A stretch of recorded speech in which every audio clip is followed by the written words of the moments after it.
Bush stone-curlews bred at the Perth Zoo were released into Wadderin Sanctuary north of Narrabeen in May of this year.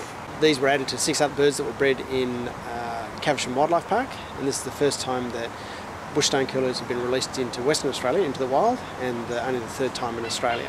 Prior to their departure, the birds were checked by the veterinary staff. They had metal leg bands applied to their legs to individually identify them, and they also had 3 coloured leg bands applied, 1 on the left leg and 2 on the right leg, so that the birds can be individually identified in the wild without having to capture them up again. The sanctuary they've gone into is 430 hectares of very good quality remnant vegetation, which has a feral-proof fence around it, and the reserve has already received woylies, red-tailed faceted gales, malleefowl, brush-tailed possums and quenda.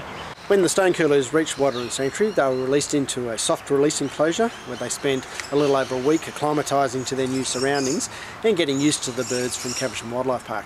The birds were later released into the sanctuary proper on the 31st of May, and visual monitoring using camera traps and recordings of the birds played back to them are being used to monitor their progress and their survivorship. And we're very hopeful that the birds will breed in the future and that they'll be a self-sustaining population thereafter.